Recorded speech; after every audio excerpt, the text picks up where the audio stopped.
The solar system, as vast and magnificent as it is today, began as something much simpler, a massive cloud of gas and dust floating in space. Over billions of years, this cloud transformed into the sun, the planets, their moons, and countless other celestial bodies.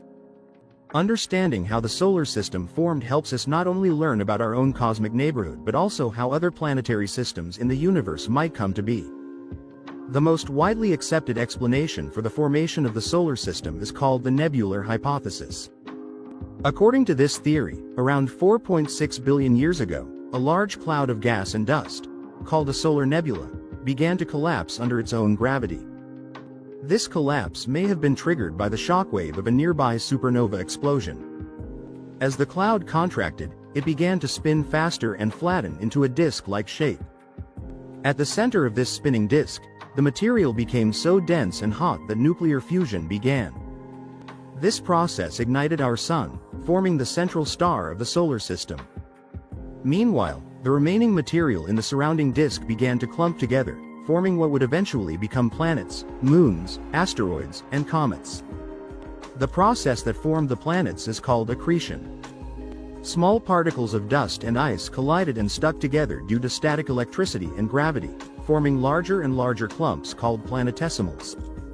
Over millions of years, these planetesimals collided with each other, merging into even larger bodies known as protoplanets. Closer to the Sun, temperatures were too high for volatile gases like water and methane to remain solid, so the inner planets, Mercury, Venus, Earth, and Mars, formed from rock and metal. These are known as the terrestrial planets. Farther from the Sun, in the cooler regions of the solar system, ices could remain solid. This allowed planets to grow much larger, attracting massive amounts of gas and forming the gas giants, Jupiter and Saturn, and the ice giants, Uranus and Neptune.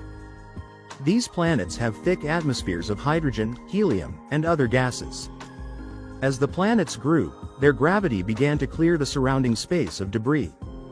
Some of this debris formed moons around the planets, while other leftover material became the asteroid belt between Mars and Jupiter, and the Kuiper belt and Oort cloud farther out. Over time, the young solar system settled into a more stable structure. The orbits of planets became more circular, collisions became less frequent, and the solar system began to resemble the one we live in today. Among all the planets formed, Earth developed unique conditions that allowed life to emerge.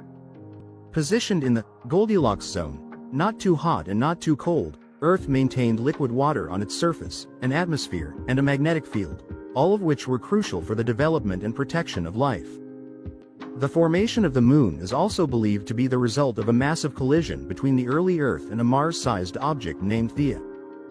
The debris from this impact eventually coalesced to form the Moon, which plays a vital role in stabilizing Earth's tilt and seasons.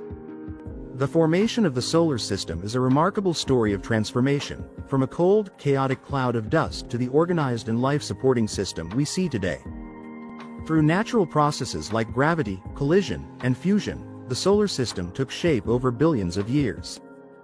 Today, we continue to study other stars and their planets, learning that our story might not be unique. The same forces that created Earth, the Sun, and the planets may be at work all across the universe, shaping worlds beyond our own.